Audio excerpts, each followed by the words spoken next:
Prorogation à titre exceptionnel des mandats des conseillers municipaux élus le 20 novembre 2016. Le projet de loi a été adopté hier en Conseil des ministres.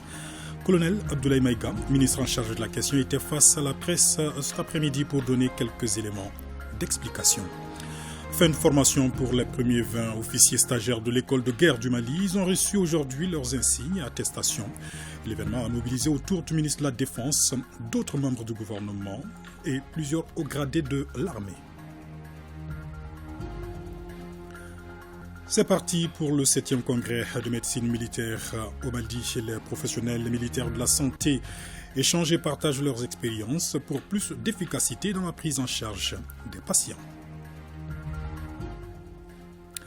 Le bénéfice, sujet de la chronique Un jour, une formule, sur Ibrahim Keïta nous décortique cette notion en ce jeudi qui se situe entre les deux journées de Mawloud, la naissance et le baptême. Voilà pour les titres, mesdames, messieurs, bonsoir. Le Conseil des ministres a adopté hier le projet de loi portant prorogation à titre exceptionnel des mandats des conseillers communaux élus le 20 novembre 2016.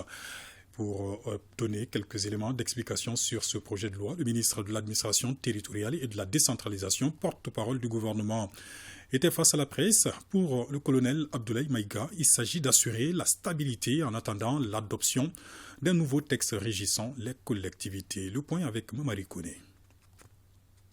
À travers ce point de presse, il s'agit d'édifier la population sur le choix du gouvernement de transition. Un choix motivé par la stabilité et la continuité de l'action publique, par la fourniture des services sociaux de base aux citoyens. L'objectif de la transition n'est pas d'encourager la mauvaise gouvernance. Depuis l'adoption hier en Conseil des ministres de ce projet de loi, nous avons entendu quelques préoccupations légitimes qui se justifieraient un peu par la lassitude de certains de nos compatriotes, lassitude due justement au mauvais fonctionnement de certaines collectivités territoriales. Au terme de la deuxième prorogation du mandat des conseils communaux qui arrive à son terme le 22 novembre prochain, le gouvernement avait 3 options. La première possibilité, c'était de mettre en place des autorités intérimaires dans toutes les communes du Mali. En application du Code des collectivités en vigueur actuellement, le gouvernement ne peut que demander une prorogation 2 fois du mandat des conseils des collectivités territoriales. Ou la troisième possibilité, c'était d'adopter une loi pour proroger le mandat des conseils communaux à titre exceptionnel jusqu'à la mise en place de nouvelles autorités. Donc, le choix du gouvernement a porté sur cette troisième option. Nous avons actuellement plus de 11 000 conseillers des collectivités territoriales.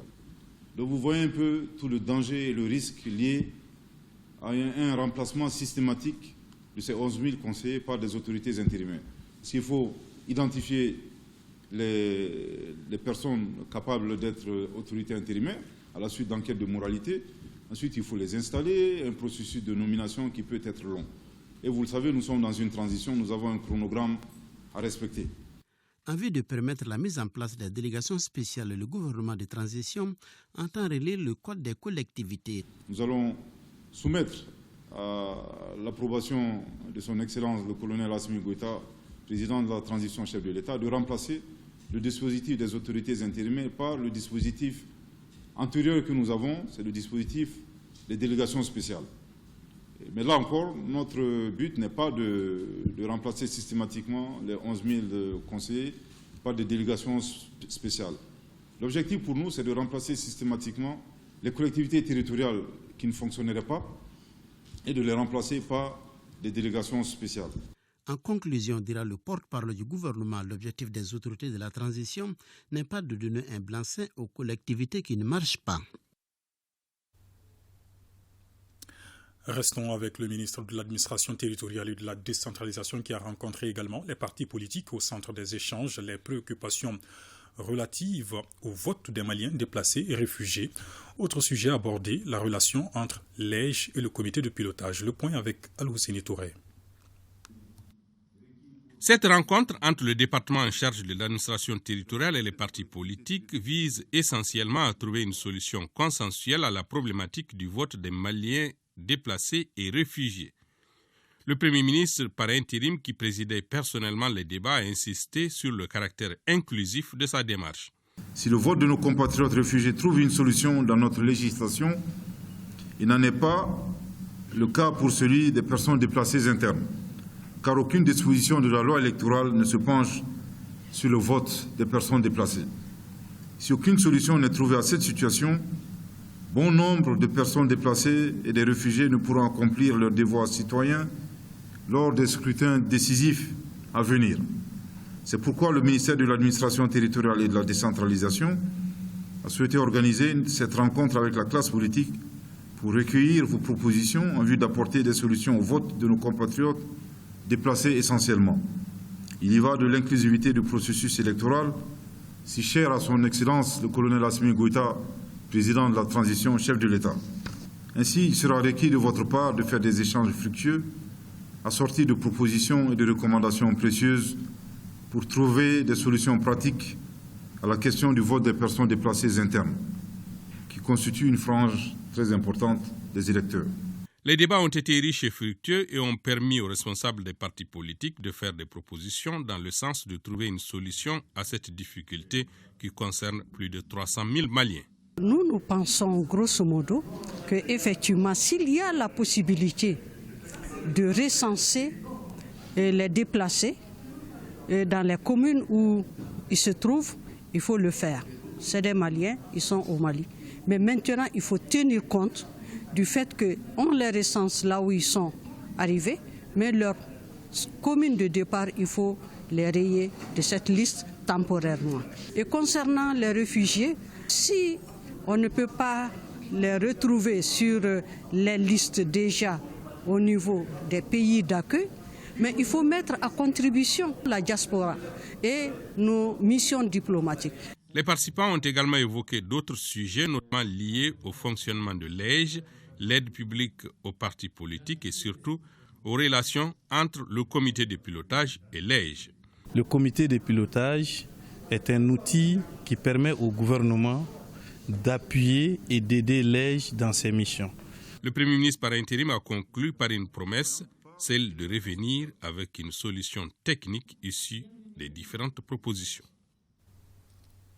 Et le ministre de l'Administration territoriale et de la décentralisation qui informe les responsables des organisations de la société civile que la réunion du cadre de concertation nationale initialement prévue ce vendredi 14 octobre 2022 est reportée au vendredi 21 octobre 2022 à la même heure et au même lieu.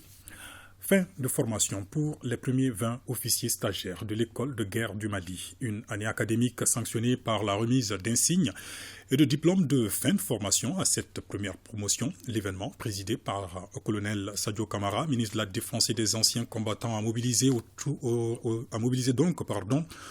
de lui d'autres membres du gouvernement et plusieurs hauts gradés de l'armée. Le point avec Nyanya Alou Traoré. C'était la première promotion de l'école de guerre du Mali. Forte de 20 officiers stagiaires, tous ont suivi avec assiduité et intérêt les 11 mois de formation, comme en atteste le directeur des études de l'école de guerre. Pendant l'année scolaire 2021-2022, les stagiaires se sont consacrés à l'étude sur l'emploi des instruments de puissance nationale. Le plan stratégique de l'EGM, aligné sur le plan de campagne, les politiques et les ressources, est conçu pour obtenir les synergies de l'ensemble du personnel, d'encadrement et des intervenants extérieurs autour de la vision du général commandant de l'école. Les cadres militaires et civils forment l'ossature de l'encadrement et assurent la coordination et le suivi des activités pédagogiques. Ces officiers supérieurs, qui constituent la première promotion de l'école de guerre du Mali, ont désormais la lourde responsabilité de renforcer l'autonomie sécuritaire du pays, comme l'a souhaité en son temps de création le chef suprême des armées, le colonel Assimi Goïta, président de la transition. Pour ce faire, la préparation opérationnelle de nos unités demeure une priorité, tout comme il est de première importance que nos armées disposent de cadres instruits et formés à hauteur de mission, capables à leur tour d'organiser l'instruction et l'entraînement de leurs troupes, mieux concevoir et conduire nos engagements opérationnels actuels et futurs pour la sécurité de nos populations, la protection de nos institutions et la stabilité de notre État. Le chef d'état-major général adjoint des armées, lui, a rappelé la nécessité de former nos hommes. Il s'est inspiré de l'adage de Martin Luther King qui met en exergue la complexité des enjeux mondiaux qui attendent nos futurs récipiendaires. Prenant des formes diverses, les guerres actuelles vont se propager. Nulle entité ne pourrait se targuer d'être à l'abri des mutations et manifestations du phénomène guerrier des temps modernes prenant des formes de plus en plus complexes. M'adressant à vous, lauréat de la première promotion de l'école de guerre du Mali, sachez que c'est une nouvelle porte qui s'ouvre dès à présent dans votre carrière et qui vous engage à de grandes responsabilités. La fierté se lisait sur le visage du ministre de la Défense, président de séance. Cette école d'excellence est un joyau que le département soutiendra. Des efforts sont consentis pour la formation et l'équipement, avec pour objectif l'amélioration et l'adaptation des outils au contexte sécuritaire. C'est en cela que la création de l'école de guerre du Mali trouve toute sa pertinence. La sortie de cette première promotion, composée uniquement d'officiers nationaux, est un réel motif de fierté et de satisfaction.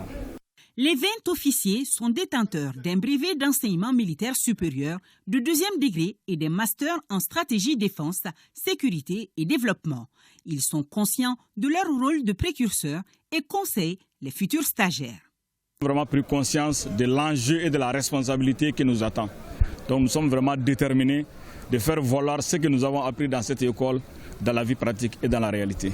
Il n'y aura pas meilleur cadre de formation, je peux l'affirmer parce que déjà c'est un cadre national, que le commandement pense à mettre plus de stagiaires dorénavant à cette école, à développer les capacités pour que plus de stagiaires puissent vraiment faire l'école de guerre ici au lieu d'aller à l'extérieur. Je réitère la ferme volonté du président de la transition, son Excellence le colonel Assimi Goïta, chef de l'État, chef suprême des armées, de faire de notre outil de défense une expression de la souveraineté nationale.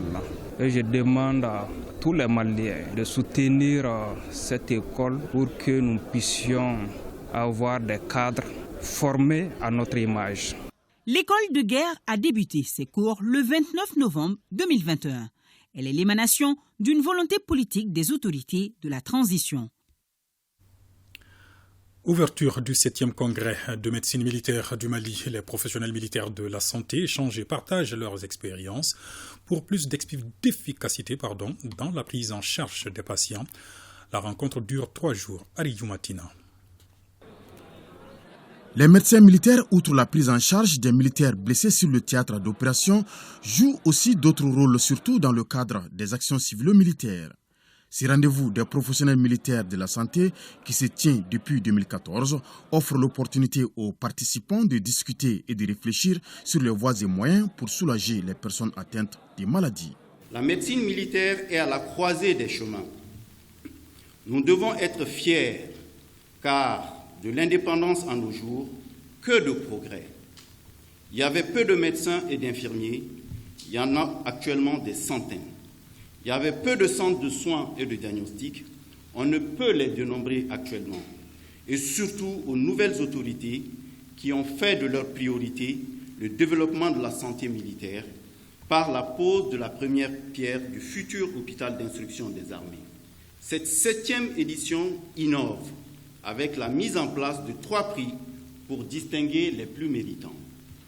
Prix Feu Général de Brigade Gangali Diallo de la meilleure communication orale, Prix Feu Colonel-Major Mohamedou Touré de la meilleure communication affichée et Prix Feu Sergent-Chef Fadiala Tunkara de la meilleure communication paramédicale. Le congrès, au-delà de la formation, est aussi un cadre d'expression et de révélation des talents des praticiens militaires. Alors ce congrès offre l'occasion à tous les praticiens militaires de bénéficier au moins d'une formation par an, sur place à défaut de pouvoir aller à l'extérieur pour se former. La montée en puissance des forces armées maliennes est une réalité aujourd'hui. Les attaques asymétriques entraîne pour le service santé des armées des défis énormes, des défis d'organisation, des défis logistiques, des défis d'adaptation à tout moment. Dans un contexte compliqué pour le service santé des armées, nous avons le devoir de nous adapter aux nouvelles menaces. Se réjouissant de la tenue de l'activité, le ministre de la Défense et des anciens combattants souligne la nécessité et l'importance d'un tel congrès. Au-delà de l'engagement opérationnel, nul n'ignore aujourd'hui la place des choix que le service de santé militaire joue au cœur du système de santé national. Ce potentiel a besoin d'être soutenu, entretenu et renforcé. En effet, le renforcement de ce potentiel qui fait notre fierté passe nécessairement par la création et le maintien d'un environnement adéquat à travers des infrastructures adaptées. La montée en puissance des FAMA qui se manifeste chaque jour un peu plus avec des résultats concrets est également visible au niveau de la santé militaire. La construction en cours d'un hôpital militaire de référence en est la parfaite illustration. Le congrès qui s'ouvre aujourd'hui est un cadre idoine de formation continue, indispensable aux professionnels de santé pour ne pas rester en marge de l'évolution scientifique et technique. Rappelons que la médecine militaire est la spécialité médicale consacrée à la prévention, au diagnostic et au traitement des maladies et traumatismes liés à l'exercice de la profession militaire. Le congrès dure 3 jours et la visite des stands des spécialistes militaires en santé a mis fin à la cérémonie d'ouverture. Nous sommes disposés, en tant que communauté parlementaire mondiale, à accompagner le Mali dans sa quête de refondation de l'État. Propos du secrétaire général de l'Union interparlementaire, le numéro 2 de l'instance parlementaire mondiale, a été reçu cet après-midi par le colonel Malik Diaw, président du Conseil national de transition, qui prend part à Kigali à la 145e assemblée de l'UIP. Nous l'écoutons au micro de nos envoyés spéciaux, Foussini Tunkara et Djeli Makandiabate. J'ai été ravi d'avoir cet échange avec son Excellence, Monsieur le Président du Conseil national de transition. Donc, il a eu m'informer des progrès qui sont réalisés sur le chemin de retour à la normale au Mali. Je partage la vision des autorités qui consiste à chercher à refonder la société malienne afin d'enrayer les maux qui ont miné le pays depuis un certain nombre d'années. Donc nous sommes disposés en tant que communauté parlementaire mondiale à accompagner le Mali comme nous le faisons déjà dans ce sens.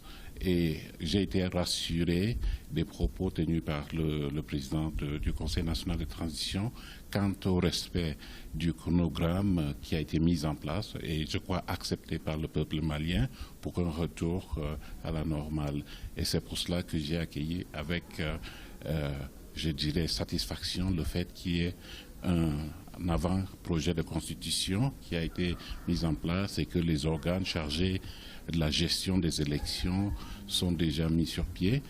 Je lui ai dit que l'Union interparlementaire était disposée à aider le Conseil national de transition et par extension le peuple malien. Nous avons parlé aussi du terrorisme, je pense, et du rôle du Conseil national de transition dans le cadre de la lutte contre le terrorisme et le fait qu'il y ait un partenariat, une coalition associant d'autres acteurs de la région, mais au-delà, pour qu'ensemble nous puissions nous attaquer à ce phénomène, à ce fléau qui vraiment pose un sérieux défi à l'existence de nos sociétés. Le Royaume d'Espagne a célébré ce 12 octobre sa fête nationale. C'est autour d'un cocktail que l'événement a été fêté à Bamako par sa représentation diplomatique, occasion d'évoquer le renforcement des relations bilatérales entre Bamako et Madrid. Le reportage est signé Mohamed Kayentao. C'est autour d'un cocktail dînatoire accompagné d'une mélodie typiquement malienne que l'ambassade du Royaume d'Espagne a célébré le 12 octobre la fête nationale de son pays. Cette date est considérée par l'Espagne comme celle de la découverte de l'Amérique par Christophe Colomb. En 1892, pour le 4e centenaire de la découverte, le 12 octobre fut décrété par arrêté royal de faire coïncider cette date avec la célébration de la fête nationale de l'Espagne.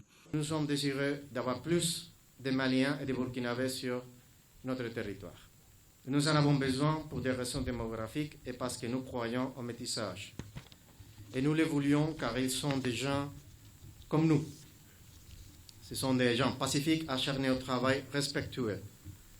C'est dans la compréhension mutuelle, la flexibilité rationnelle et l'approche partagée que nous serons en mesure de faciliter davantage une migration ordonnée. Sur le continent européen, après la France, l'Espagne enregistre le plus grand nombre de Maliens. Selon l'Institut national des statistiques, environ 28 000 Maliens vivent en Espagne et le gouvernement du Mali, aux côtés de l'ambassade d'Espagne pour la célébration de sa fête nationale, témoigne de l'intérêt qu'accordent les autorités de la transition aux liens d'amitié et de fraternité entre les deux pays. Le gouvernement du Mali apprécie donc à sa juste valeur l'engagement de l'Espagne aux côtés du Mali, notre pays demeurant toujours un pays prioritaire de la coopération espagnole. Nous nous en félicitons. C'est ainsi le lieu de saluer les efforts du gouvernement pour la pleine réussite de la transition au Mali, ainsi que les nombreuses actions que vous soutenez dans divers domaines, notamment la santé, l'éducation, le secteur agroalimentaire, mais aussi la coopération au développement de façon générale, sans oublier naturellement le domaine de la défense et de la sécurité, la lutte contre le terrorisme. Pour la réussite de la transition, le chef de la diplomatie malienne conclut que le Mali a surtout besoin de ses amis, dont l'Espagne. Auparavant, l'exécution des hymnes nationaux des deux pays avait donné le ton à la soirée. Une semaine d'activités culturelles pour marquer la commémoration de la fête nationale d'Espagne, célébrée le 12 octobre, une commémoration qui se poursuit demain, ici à Bamako, au Cinémagique Babemba, avec la projection d'un film documentaire sur le Bogolan intitulé « Le silence des origines », une œuvre de la jeune réalisatrice Fatoumata Chouaï Koulibaly avec l'appui de l'ambassade d'Espagne au Mali, un soutien, selon l'ambassadeur, à l'autonomisation des femmes, mais aussi à la transmission des valeurs traditionnelles. José Ornero a évoqué le sujet sur le plateau de l'invité de la semaine. Je vous propose de suivre un extrait de cet entretien. C'est un soutien pour l'autonomisation des femmes, on va dire un peu âgées, parce que le Bogolan fini, c'est une technique traditionnelle qui est en train d'avoir des complications, parce qu'il y a de moins en moins de personnes qui s'en occupent. C'est aussi une façon d'appuyer la transmission des valeurs traditionnelles, des symboles, des idéogrammes qui sont bien ancrés dans la société malienne. C'est une question multiethnique qui ne touche pas seulement un seul agroupement, mais des différentes parties, en vérité presque tout le Mali. Et c'est aussi une façon de relier la culture malienne à ce qui se passe en Europe, parce que le Bogolan est très apprécié. On a déjà fait un cinéma, un festival aux îles Canaries avant. Ça a été un succès retentissant. Et vous estimez que le cinéma, c'est le meilleur moyen de faire cela? Si on arrive à avoir des Maliens avec son téléphone portable et qui vont regarder le commentaire, je crois, monsieur, que ça serait le meilleur des résultats possibles. Invité de la semaine à ne pas manquer dans nos programmes ce soir, donc, après PMU Mali, c'est avec Yaya Konaté. En troisième région, semaine nationale de santé et de sensibilisation, c'est à Zagnena, localité située à 20 km de l'arrondissement de Niena, que se tient la 12e édition. L'événement parrainé par le président de la transition est mis à profit pour remettre des vivres et des non-vivres à une centaine de femmes démunies de la localité, de faire des consultations gratuites et des dons de médicaments. Moussokoro Sereme. Première étape de cette opération des œuvres sociales du président de la transition à Sikasso, la commune rurale de Zagnena dans l'arrondissement de Niena. Une localité dont l'accès aujourd'hui est un vrai parcours de combattants. Et c'est la RGS, Association des étudiants et des sortissants du Ganadougou et sympathisants, qui donne le ton de l'assistance sociale à travers la Semaine nationale de la santé et de la sensibilisation. Cette semaine est un facteur pour nous, la RGS, d'assurer le bien-être de toute la population de Ganadougou en réduisant les disparités et en évitant la marginalisation. Durant cette semaine, la RGS fera des consultations et donne des médicaments gratuits à la population et son entourage et faire des sensibilisations. Et le thème de cette 12e édition, parrainé par le colonel Assimi Goïta, président de la transition chef de l'État, est le rôle des agents de santé dans le maintien de la cohésion sociale. Les agents de santé, en fait, sont des agents qui sont entre les populations et les services de santé. Dans ces zones reculées, les gens n'acceptent pas souvent d'aller dans les centres de santé. Ils disent non, on va traiter traditionnellement. S'ils arrivent à les sensibiliser, leur dire que les médecins sont là, les agents de santé sont là pour eux, ça va faciliter beaucoup de choses. Donc on n'est pas venu les mains vides, on a amené des médicaments pour eux au nom du président de la transition. Le cadre est tout indiqué pour la mission présidentielle en ce mois de la solidarité, semaine dédiée aux femmes et aux enfants, pour distribuer près d'une centaine de lots de vivres et de non-vivres à certaines couches vulnérables de la localité. C'est bien d'être heureux, mais c'est encore mieux de rendre les autres heureux. C'est la vision du président de la transition. On a ciblé 100 personnes, c'est-à-dire 100 femmes, des femmes démunies, des femmes veuves, des femmes qui sont chefs de famille, c'est-à-dire agents de soutien, et des femmes âgées. Et on leur a remis des kits qui sont composés de riz, de sucre, de couscous, de pâtes alimentaires, d'huile et de moustiquaires imprégnés et d'un kit scolaire pour les petits-enfants. En ces temps difficiles où tout est cher, nous veuves et nos enfants ne pouvions pas espérer mieux. Puisse Dieu donner la force nécessaire au président Assimi Goïta de poursuivre avec ses bonnes actions. Pour joindre l'utile à l'agréable, la délégation a rendu une visite à Zélie Sidibé, la doyenne de Zanyena. Avec ses 102 ans, elle reçoit des vivres et de quoi se protéger contre les moustiques.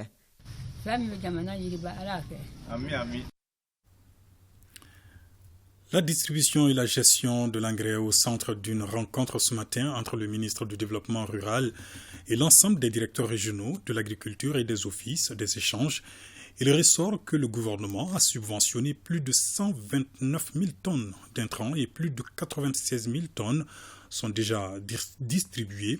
L'opération se poursuit jusqu'au 31 octobre prochain pour un coût global estimé à 17 milliards de francs CFA. Jules Sambou-Sissoko.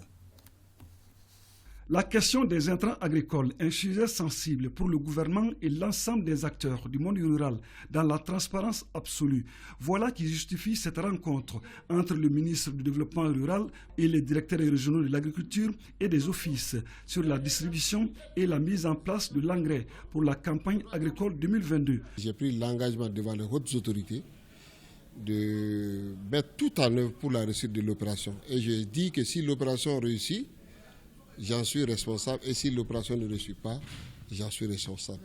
C'est dans ce cadre que j'ai voulu, dans le cadre de la transparence encore, pour consolider les chiffres, faire venir les directeurs régionaux, les directeurs des offices pour faire le point de la distribution de l'engrais subventionné autour de la campagne 2022. Et le président de la République a mis à la disposition du ministère du Développement rural à travers le ministère des Finances 17 milliards. Et sur ces 17 milliards, 60% devraient être utilisés pour pouvoir vraiment subventionner l'engrais organique et 40% pour subventionner l'engrais chimique. Cette décision a été prise compte tenu de la conjoncture nationale et de la conjoncture internationale. Cet exercice est très utile et opportun, selon le ministre du Développement rural, car il s'agit d'une preuve de transparence dans la mise en place et la gestion des intrants agricoles. Plus jamais, un fournisseur ne peut continuer à donner l'engrais dans le bassin où il donnait avant. On a fait des permutations. Ça permet de réduire les accointances entre les opérateurs économiques et les bénéficiaires de la subvention. Sur les 17 milliards que le gouvernement a donnés, plus de 10 milliards ont été consacrés à l'achat d'engrais organiques. Le taux de réalisation à la date du 12 aujourd'hui, le taux global est de 72% pour l'engrais organique. Les engrais minéraux, le taux de réalisation global est de 83%. Sur les 17 milliards plus de 13 milliards ont été utilisés en subvention. Il n'y aura aucun détournement de destination réelle. Au cours de cette rencontre, le ministre a salué et encouragé l'engagement des braves exploitants agricoles avec un encadrement de qualité pour les gros efforts accomplis et en cours cette saison agricole. Comment promouvoir la filière viande bétail du Mali? La question était au cœur d'une rencontre entre les responsables du programme de développement de l'exportation de la viande du Mali et les acteurs de la filière bétail-viande. Les détails, c'est avec Bemba Sibi.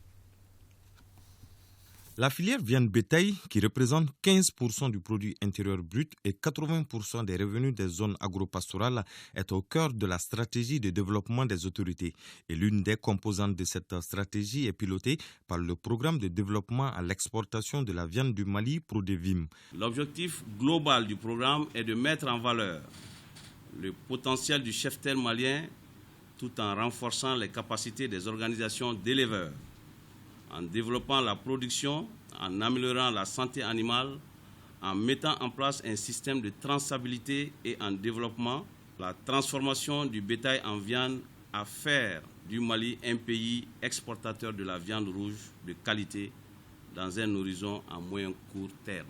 Et ainsi faire de l'exportation des animaux sur pied un mauvais souvenir. La tâche s'annonce ardue tant le secteur a été affecté par l'insécurité et le Covid-19 en plus de l'accès difficile des éleveurs à l'aliment bétail. Malgré tout, ces éleveurs se battent à leur niveau pour juguler certaines contraintes. Nous avons signé un contrat avec l'Office du Niger, un contrat pour aménager 75 000 hectares, extensible à 150 000. Donc ça, c'est un pas. Nous sommes en train de nous battre auprès d'Europa pour qu'on aménage la mare de Sourou. Ça touche les deux pays, et le Burkina et le Mali. Ces efforts, conjugués avec ceux du Prodevim qui s'articulent autour de 5 axes, notamment l'appui aux organisations des éleveurs, l'amélioration de la santé, la production animale et des conditions de transformation du bétail, entre autres, devront permettre à notre pays de tirer profit de tous les potentiels de la filière bétail-viande. De nouveaux bureaux de la Poste viennent d'être inaugurés à Bamako. À Kati, l'ancien bureau de la Poste est rénové et c'est le ministre en charge de la communication qui a lancé les activités. Près de 2 millions de personnes vont bénéficier des avantages de ces différents services. Batraouri. Le quartier de Badalabougou, en commune 5 du district de Bamako, a désormais son nouveau bureau de poste. L'établissement comprend au rez-de-chaussée une salle d'accueil, 3 guichets pour les opérations diverses, une salle de tri et une salle pour les boîtes postales. À l'étage de l'immeuble, on trouve 3 bureaux dont celui du receveur et des toilettes. La cérémonie d'aujourd'hui s'inscrit dans la concrétisation de la vision des plus hautes autorités du pays, à savoir la relance de l'outil postal, instrument basique de souveraineté, de cohésion nationale et d'inclusion sociale. La dite vision incarnée par la Direction générale de la Poste s'articule autour d'une stratégie à l'effet d'assurer définitivement la relance de l'institution postale. Elle est axée sur 6 piliers essentiels qui sont l'organisation du secteur postal, l'assainissement des finances de l'entreprise postale, la modernisation du réseau postal, la consolidation des capacités opérationnelles de la Poste, le retour des services de proximité sur l'ensemble du territoire national et le développement du marché postal. Tout comme Badalabougou, Nyarela réceptionne à son tour son bureau de poste. Kati, pour sa part, voit son bureau de poste réhabilité.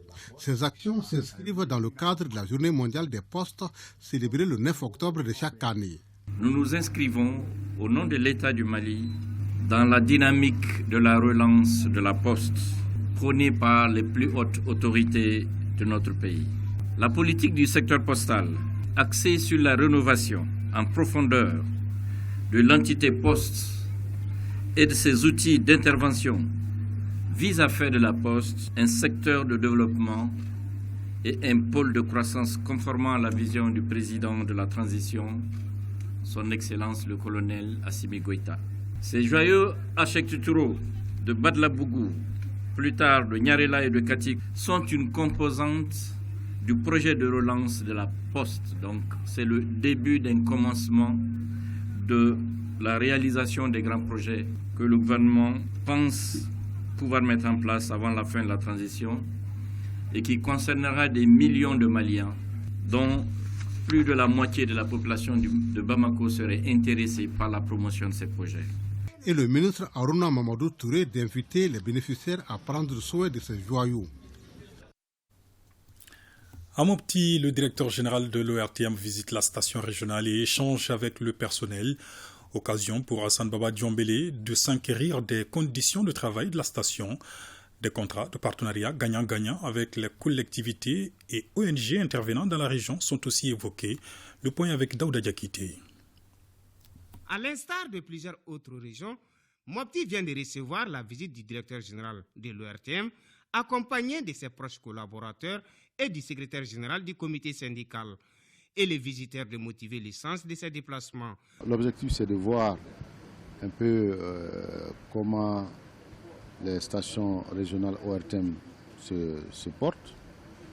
Ensuite, échanger avec les partenaires régionaux. Et partout où nous sommes passés, il y a des préoccupations qui reviennent, notamment comment faire en sorte que les régions se retrouvent dans les grandes éditions de l'ORTM. Ensuite, comment faire en sorte que nos tarifications soient vraiment apportées. Et surtout, la préoccupation liée aux langues. On a compris aussi qu'entre l'ORTM régional et les autorités de la région, il y a vraiment une parfaite entente. Une visite de 48 heures qui aura permis au directeur général de l'ORTM de rencontrer le personnel autour des difficultés en vue d'apporter des réponses et d'échanger avec les responsables de la commune urbaine, du conseil régional de Mopti, la société civile, les représentants des radios de proximité et les organisations non gouvernementales intervenant dans la région de Mopti dans la dynamique de nouer des contrats de partenariat gagnant-gagnant. Une initiative bien appréciée par les autres. Nous sommes en train de mener des actions dans une région extrêmement sensible et ça doit être connu. Et nous rassurons le RTM de notre accompagnement. En retour, nous sollicitons également d'eux qu'on mette un partenariat gagnant-gagnant pour que toutes les activités de la région soient connues de tous. Nous sommes très satisfaits de l'office ici, et surtout au niveau de la région de Mopti, ainsi que dans la région de Tombouctou. Parce que Kermali est une ONG internationale qui travaille et que nous passons à travers l'office, en tout cas pour des questions de redevabilité, pour couvrir toutes nos actions et pour que, aussi bien sur l'échiquier national que international, que les uns et les autres puissent suivre nos interventions sur le terrain. C'est une démarche managériale pour venir sur le terrain s'enquérir de l'échelle de satisfaction des partenaires, voir comment est-ce que la station régionale, le personnel est dans quelles conditions et comment performer et améliorer ces conditions. Nous avons rassuré l'équipe pluridisciplinaire qui accompagne le directeur que la passerelle que nous avons, la station régionale, est un partenariat qui frise même la complicité. Le directeur général et sa délégation ont, au cours de leur séjour dans la Venise du Mali, successivement rendu une visite de courtoisie au gouverneur, au président du conseil régional, à la mairie, ainsi qu'aux légitimités traditionnelles et religieuses de Mopti. De Mopti, rendons-nous à Tombouctou. Les activités de la célébration du Maouloud ont démarré par un symposium. C'est autour du thème paix et développement. Le point avec Idrissa Goulou Sissoko. C'est par un symposium sur la paix, sécurité et développement que démarrent les activités du Maouloud 2022 à Tombouctou, organisé par l'Association des ressortissants pour le développement du cercle de Tombouctou. Tombouctou, ville de paix, cosmopolite, ont toujours vécu, non sans s'affronter, mais dans la fraternité depuis des millénaires, les communautés noires, blanches, autochtones et monomades. Ce colloque national, symposium pour la paix, la sécurité et le développement qui nous réunit dans cette salle de conférence de l'IRAB est tant attendu en cette fête de Maouloud par les populations de la ville mystérieuse, car il contribuera à la restauration de la paix, de la sécurité et au vivre ensemble dans la région de Tombouctou en particulier et au Mali en général, et aidera aussi aux efforts de réconciliation en cours au Mali. L'objectif est de construire chaque jour la paix, la réconciliation et le vivre ensemble dans notre cher Mali. C'est pourquoi ces activités ne peuvent déboucher que sur un appel, l'appel de Tombouctou pour la paix, la réconciliation et le vivre ensemble.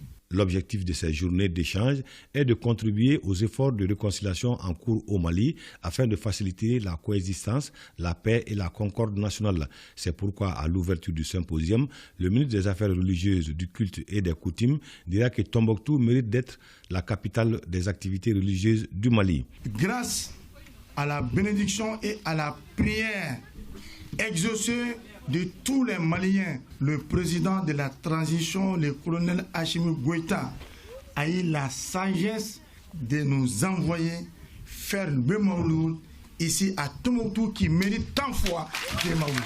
Tombouctou est plus connu à l'extérieur du Mali qu'à l'intérieur. Raison pour laquelle nous qui sommes les fils et les filles de ce pays, nous devons faire de Tombouctou la capitale des activités religieuses du Mali. Au cours de ce symposium, plusieurs thématiques seront débattues, notamment le rôle de l'État et des autorités traditionnelles dans la recherche de la paix au Mali, le patrimoine culturel de Tombouctou, facteur de paix et de cohésion sociale, et le rôle de la femme dans le processus de recherche de la paix au Mali. À l'issue du colloque, sera lancé l'appel de Tombouctou pour la paix, la réconciliation et le vivre ensemble.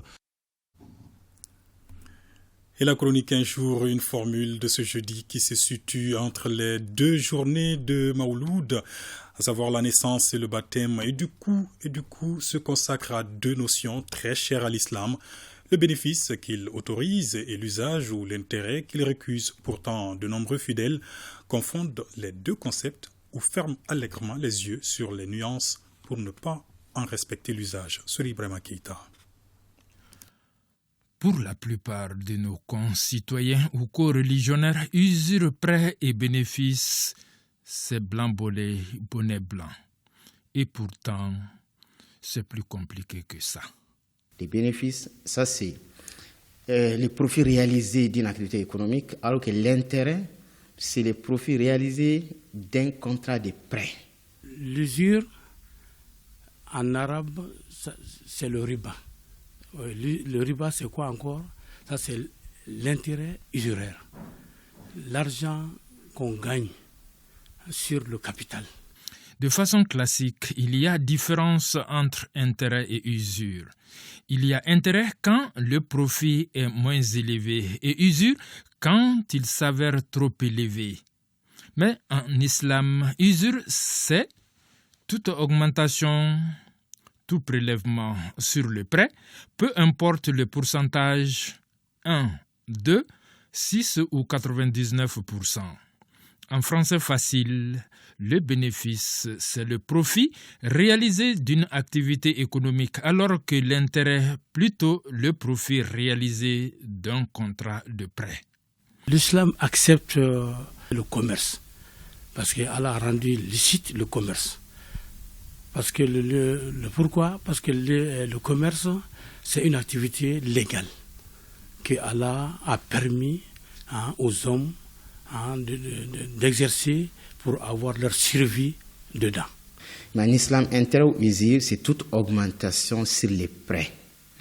Quand tu prêtes une somme à quelqu'un, à condition qu'il rembourse avec plus, c'est ça qui est intérêt, que ce soit 1%, que ce soit 10%, c'est ça qui est usure aussi.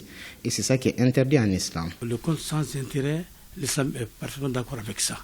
Parce que l'argent que tu déposes, c'est ça que tu perçois ou bien que tu peux retirer. Mais le surplus qui est sur ton argent déposé, c'est ça qu'on appelle riba. Et l'islam a interdit cela. Mais les savants ont interprété, c'est-à-dire ils ont expliqué pourquoi l'intérêt est interdit, pourquoi le commerce est permis. En islam, un prêt, c'est la bienfaisance. C'est le fait vraiment d'aider quelqu'un. Très souvent, le débiteur, il est en besoin. Donc, le besoin n'est pas en tant que tel un fonds de commerce. Donc, il ne faut pas exploiter quelqu'un parce qu'il est en besoin pour gagner un profit. Se pose alors la question de savoir comment se finance la banque islamique qui ignore l'intérêt dans les opérations de compte d'investissement. C'est une bonne question. Cette question nous revient toujours. Une banque islamique a des produits. Par exemple, dans la zone de l'Émoi, la BCAO a défini qu'est-ce qu'est une banque islamique. Selon la BCAO, dans l'instruction 00D 2018, selon la BCAO, la banque islamique, c'est un établissement de crédit qui collecte les dépôts auprès des publics et octroie les crédits conformément aux principes de la finance islamique. Dans les banques islamiques, donc, on fait les collectes des dépôts d'investissement à travers un produit qui est appelé Mudaraba, c'est-à-dire les clients, les déposants vont donner à la banque leurs sous pour que la banque investisse. S'il y a le profit est partagé entre la banque islamique et les clients. En tout cas, ce n'est pas faute d'alerte. Le Coran, parole d'Allah, avertit. Ô vous qui croyez, craignez Allah et renoncez aux reliquats du riba si vous êtes croyants. Ce qui est autrement formulé par l'autre religion monothéiste du christianisme. Tu ne lui prêteras point ton argent à intérêt, et tu ne lui prêteras point tes vivres à usure. Cela s'appelle dans notre société traditionnelle Korokojuru. Évidemment, ventre avide n'a point d'oreille. Et du sport football, le Djoliba AC est en déplacement ce vendredi à Sétif pour défier le CR Belouizdad, vainqueur du match aller du tour préliminaire, 2-1. Les Rouges doivent serrer la ceinture et retourner au Bercail avec une qualification historique en phase de groupe de la Ligue africaine des champions. Les enjeux de ce match avec Siragatou Sissé. Victorieux à domicile 2-1 au stade du 26 mars, le Djoliba AC en rang serré se produira ce vendredi à Sétif face au CR Belouizdad. La production de jeu et l'intensité du match aller attestent l'enjeu de ce duel retour. Le ticket de la phase de groupe de la Ligue des Champions au bout du compte. Le Djoliba AC n'y a jamais goûté. Le CR Belouizdad, lui, y est parvenu à de nombreuses reprises. Aux Rouges de forcer le destin. Le Djoliba actuel doit s'inspirer de la génération de 2010.